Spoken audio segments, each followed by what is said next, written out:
Ang pamagat po ng aking talk sa inyo ay how to be spiritually strong.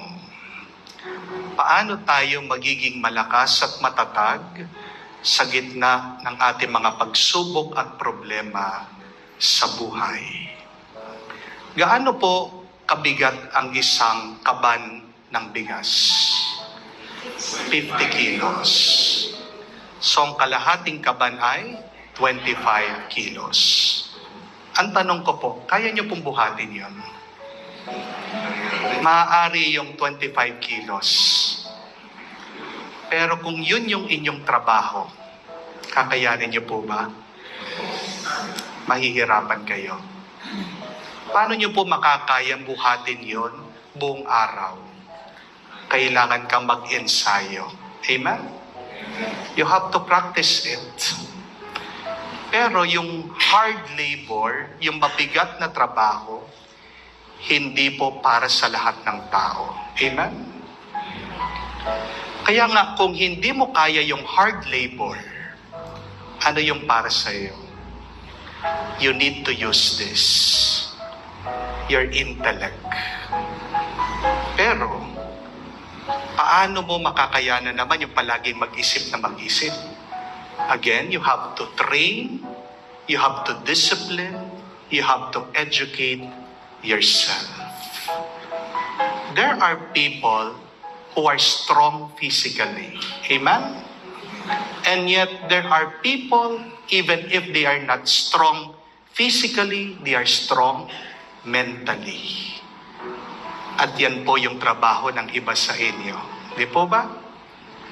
Buong maghapon, nasa opisina, nasa klinika, nasa mga kumpanya, nasa inyong mga negosyo, anong ginagamit? They may not be physically working. They may be minimally physically exerting effort. Pero ano yung gumagana palagi? Isip. Pero mag-ingat po kayo. Kasi maaaring you're physically strong, you're mentally strong, ano po ang naiiwan? What is within?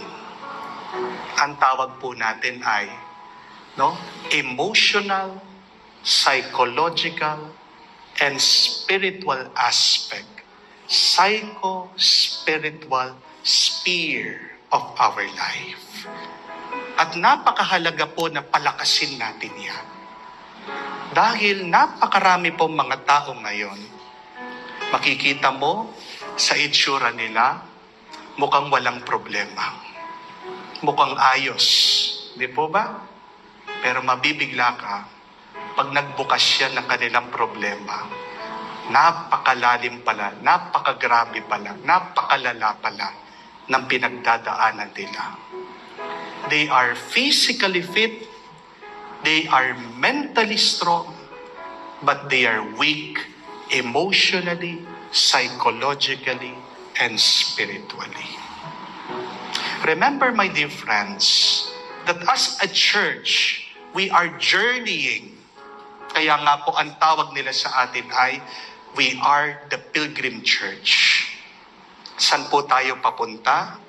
Pauwi tayo sa langit. Amen? Pag natapos na ang buhay mo, dalawa lang naman po ang pupuntahan natin before the judgment. First is purgatory.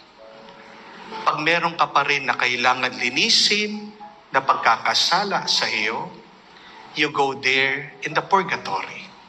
At ano po ang tawag natin sa mga nandoon sa purgatorio? Nagbabayad pa ng kanilang mga pagkakamali, ng kanilang mga kasalanan. They are the suffering church. Why are they suffering? Kasi masakit po ang nagpupurga. Hindi po ba? Mahirap din po. There is pain in cleansing, in healing. Amen? There is discomfort in removing the virus, the bacteria, something bad inside of us.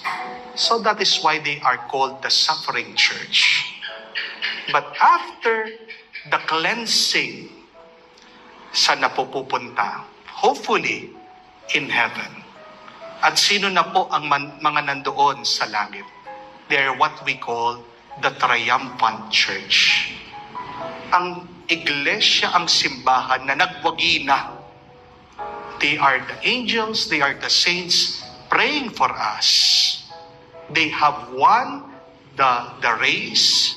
They have been rewarded by God.